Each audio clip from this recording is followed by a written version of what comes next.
Good afternoon, good evening, and welcome to another episode of the Urban Spirituality Podcast and Videocast, where I am delighted to have back with us a very special guest who has been on the show before in previous episodes and who has been very popular with the wisdom that she says.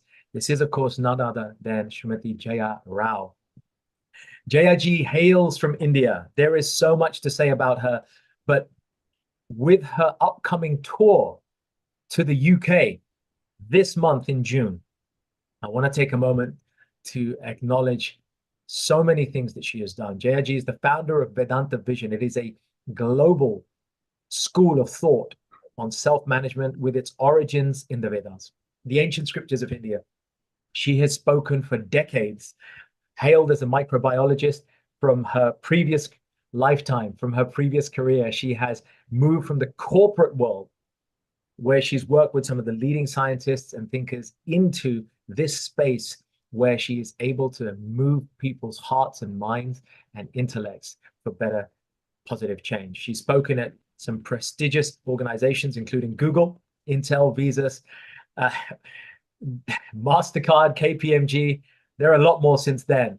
And one of the unique things of JRG is her ability to present ancient wisdom in a dynamic way that allows all audiences of different ages, backgrounds, professional disciplines to receive that wisdom in a way that benefits them. 10,000 programs, more than 20 countries. Jayaji is a force to be reckoned with, but she always leads with her heart. And that's what makes her talks so thrilling. And you will have the opportunity to hear both her on the podcast, on previous episodes, and those of you who are anywhere in the UK, you will get to hear her in person very soon. Please welcome Jaya Rao. Jayaji, welcome and namaste again. Thank you. Namaste. We would love to hear perhaps a few words from yourself on this journey, perhaps a few words for newcomers who haven't come across you, and perhaps a few words of what's inspiring you despite age, despite difficulties in traveling, for you to continue to travel tirelessly across the globe year after year. What is it? I was lucky enough to have been exposed to this knowledge when I was very young. I was 7, I think, when I listened to the first lecture on the Bhagavad Gita, and from the age of 12 onwards, I had the good fortune of learning the Bhagavad Gita and Vedanta, and it has benefited me enormously. It's been a sea change in my life. And I then realized that most people look upon spirituality, Vedanta, the Bhagavad Gita, as a sop for old age, as a preparation for death, rather than a preparation for life. Life.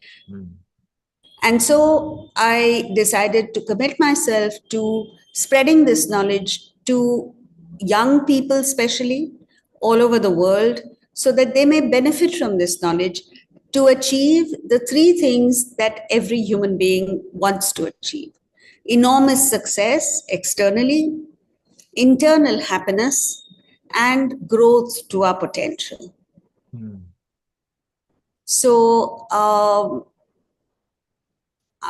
I have met with some success, and I'm happy that I have the opportunity to pass this knowledge on to people, and this is my commitment. This is the return that I get, and it has helped me grow spiritually as well. So these are the 2 things that motivate me. Every morning I wake up excited that I have one more day to fulfill my mission. And so much has been done on this mission, Jayaji. I mean, Jayaji is also a published author. Her books bring so much light to ancient wisdom and allow them to be accessible. Your works on the Gita have been a personal inspiration to me, because it's helped me to demystify the Gita in a way where certain groups or thinkers or sampradayas may have a certain overlay. You've allowed it to be neutral and bring out the essence of the philosophy, the Sankhya that comes through the Gita. And so I know that those of you who come across her work, both the written work, her talks, you will find a lot in that. And talking of the three things that you said that everybody is after, the third one around personal fulfillment.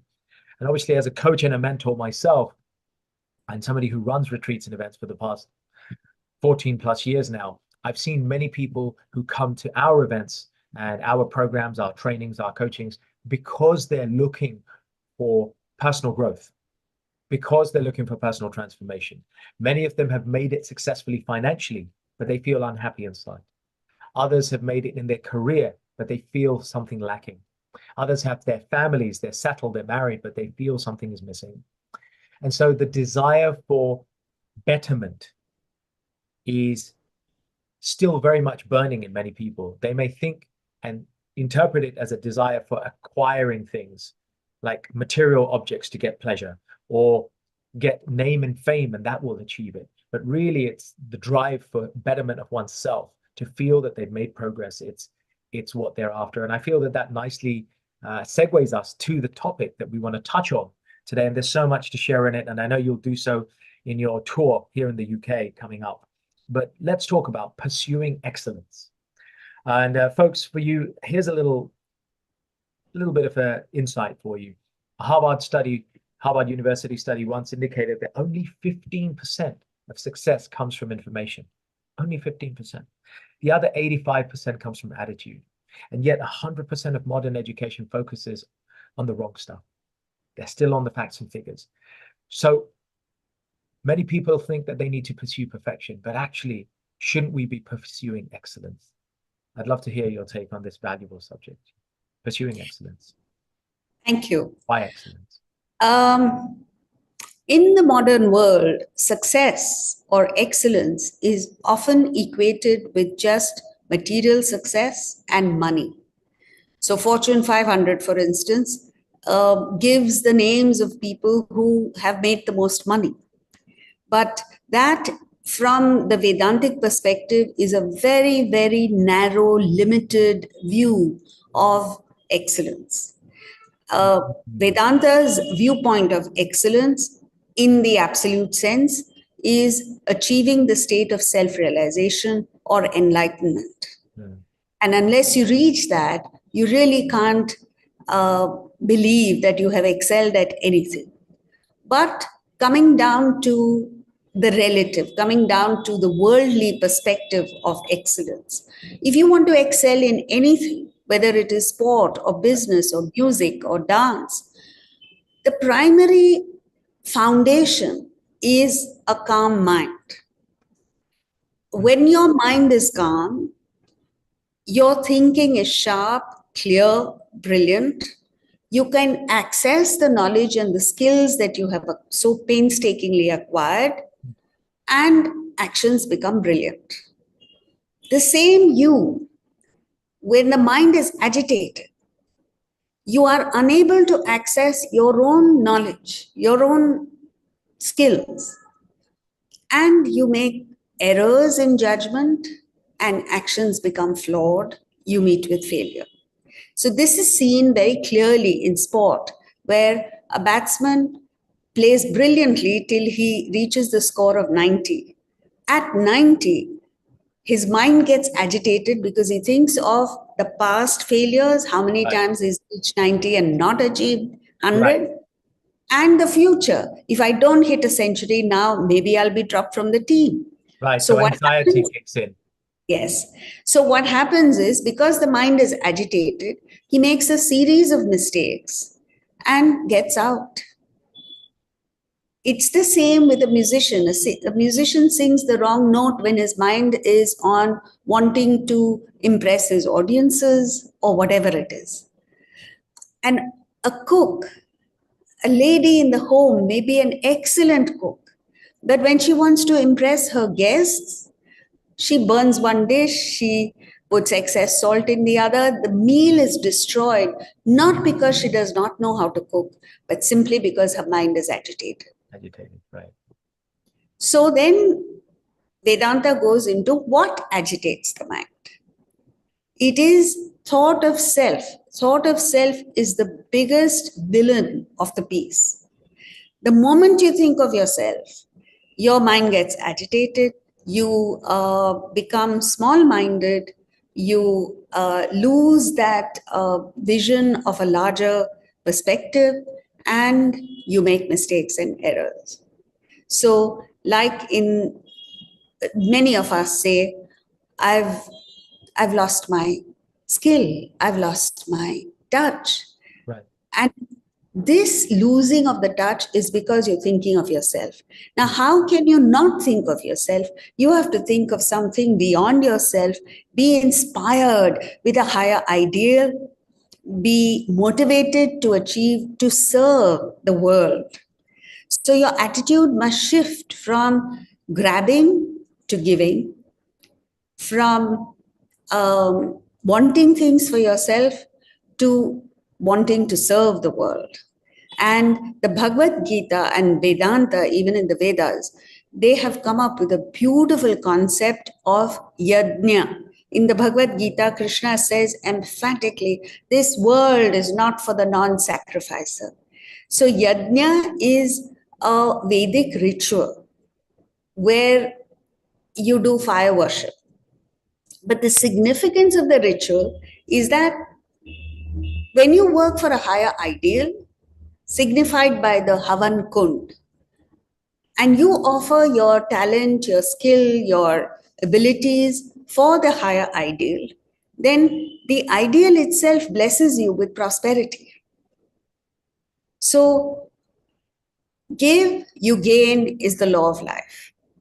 And when a person, on the higher the ideal that you have, the greater is your inspiration, the greater is your motivation, you're more energized, and you're more creative in your thinking, so you become more successful. I feel this would be a When you good... think of yourself, you just lose. And the whole world is driven by selfish goals, unfortunately. I feel this would be a good point to ask a question that some who are tuned in to this might be thinking, and that is two parts. Firstly, is it that it's wrong to have a desire to enjoy, to provide for one's family, to enjoy the finer things in life? And secondly, how can one go about cultivating or refining that ideal or that goal for which they're doing what they're doing in order to get more excellence? It's not wrong to want to do things for the family and look after our near and dear ones, and even to enjoy life. In fact, in the Bhagavad Gita, Krishna tells Arjuna and all of us to enjoy this world. This is your kingdom. By all means, enjoy it. But the question is, how do you enjoy it? How do you get the means by which to enjoy the world? How do you serve your family better is the question. So you can serve your family better only when you're dedicated to something beyond yourself. So what happens is that you're able to tap into your talent better, you are thinking clearer, you are more creative at work, and you become more successful. So take a look at the all-time greats. Don Bradman did not play cricket for money. Ustad Bismillah Khan did not play the Shehnai for money or for self-interest. Einstein did not pursue science for money, but they achieved excellence, the likes of which most of us can't even imagine. Yeah. You know, there is a Scotsman, an athlete, who, the name will come to me, I've forgotten his name, but in the 1930s, he participated in the Olympics. And his philosophy was very simple. He said, God made me to run, and I will run for God. And what a way he ran. The movie Chariots of Gods is based on his life. Roger Bannister? No. He was a Scotsman. He was called the Flying Scotsman.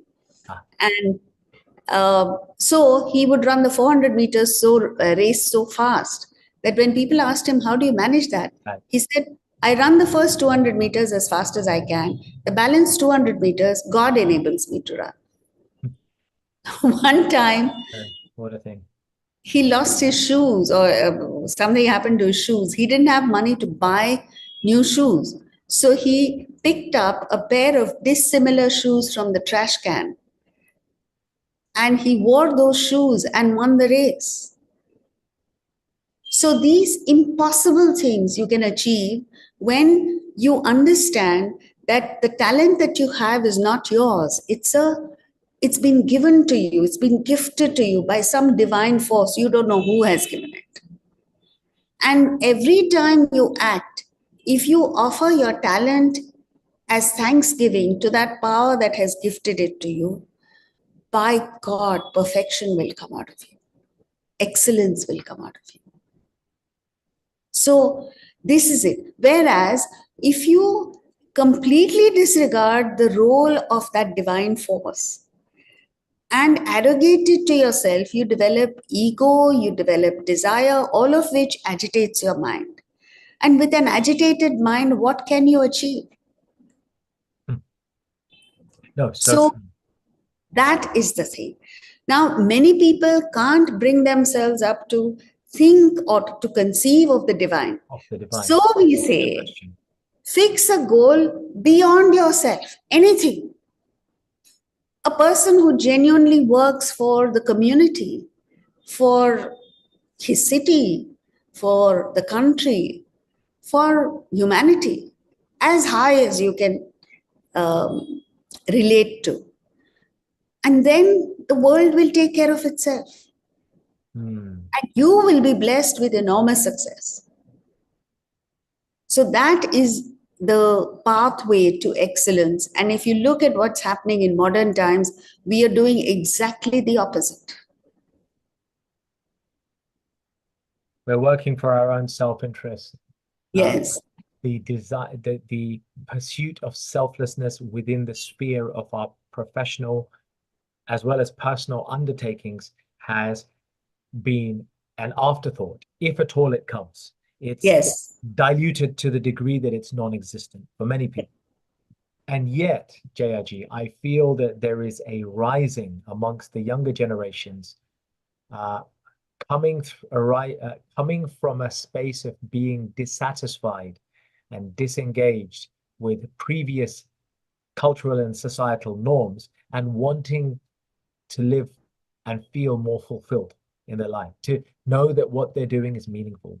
And that's why many young people today are looking at jobs and roles that are different. They're not necessarily money driven, but they're fulfillment driven.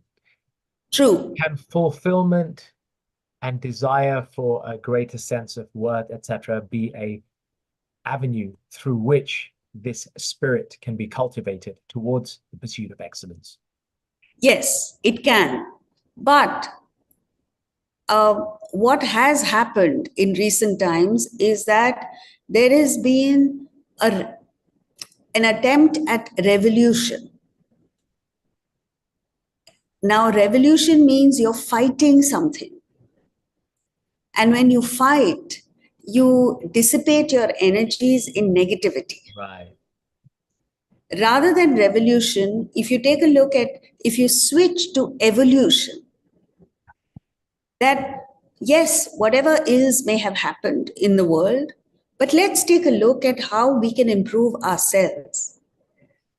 Because, and this brings us to another very important Vedantic concept, which is that nobody can change the world, but everyone can change themselves.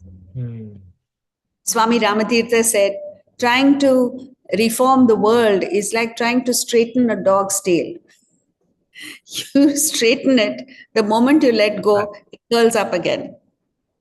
So you really can't improve the world directly.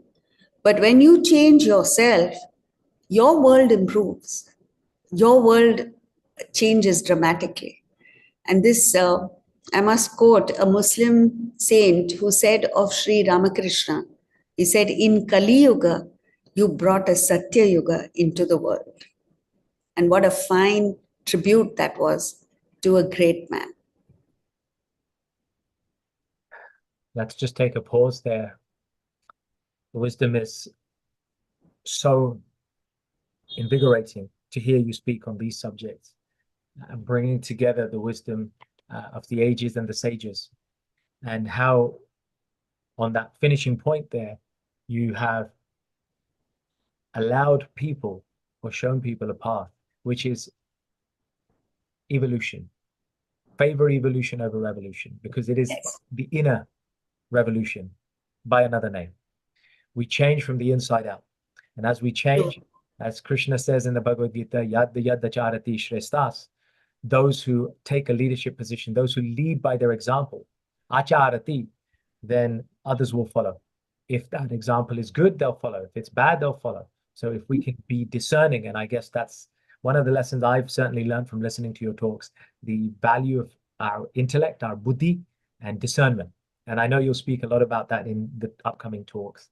So to equip ourselves with the sword of discernment and use that as the weapon for our inner evolution, then we create that change from the inside out and see those changes in the world and find more fulfillment in doing so. Jayaji, thank you so much for your presence in this short time that we've had. And there's so much to go and do. And therefore, just as a finishing point, we cannot let you go without saying a few words about your upcoming tour. What's the tour looking like? Whereabouts? Yes. At a high level, of course, the details can be found on your website, but just a word or two, perhaps, on some of the things you'll be covering. Yes. I will be going to Leicester and then Birmingham and back to London and a few other places. But basically, the talks are going to be focusing on how we can use the philosophy of the Bhagavad Gita and the Vedanta in our daily lives, in various aspects of our lives, like how can we achieve happiness in life, how can we make our relationships less conflict ridden, less stressful, how do we achieve the formula for success for the younger people, and obstacles. How do you meet with obstacles? How do you overcome challenges in life? And various aspects of life, modern life. And hopefully, the people who come will get insight into what Vedanta offers.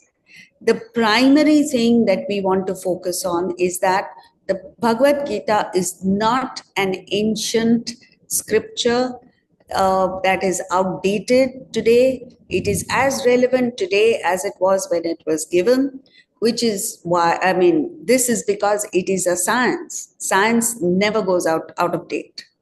So Vedanta also doesn't go out of date. And we will do well to learn these principles and live them and be ambassadors of this knowledge to the countries of our adoption. Beautifully said, and so much timeless wisdom to follow, folks. So if you've stayed this far, then consider yourself invited, whether it's in the UK, in one of the cities, or in many of the other countries where Jayaji tours. You can check her out at Jaya Rao's website and find out more and follow her on Facebook, all the social media channels, her own website, YouTube as well, to discover more where you can connect with her in person or through her work and through her books, which are invaluable. You are certainly an inspirational role model, a mentor for many. And I know many look up to you that way. And you give selflessly, you live your teachings. And I think that is the highest accolade that anyone can have, to be an acharya, a preceptor of their teachings in connection with the divine. And so we salute you, all of us, and we look forward to seeing you very soon. Thank you. For the show. Namaste.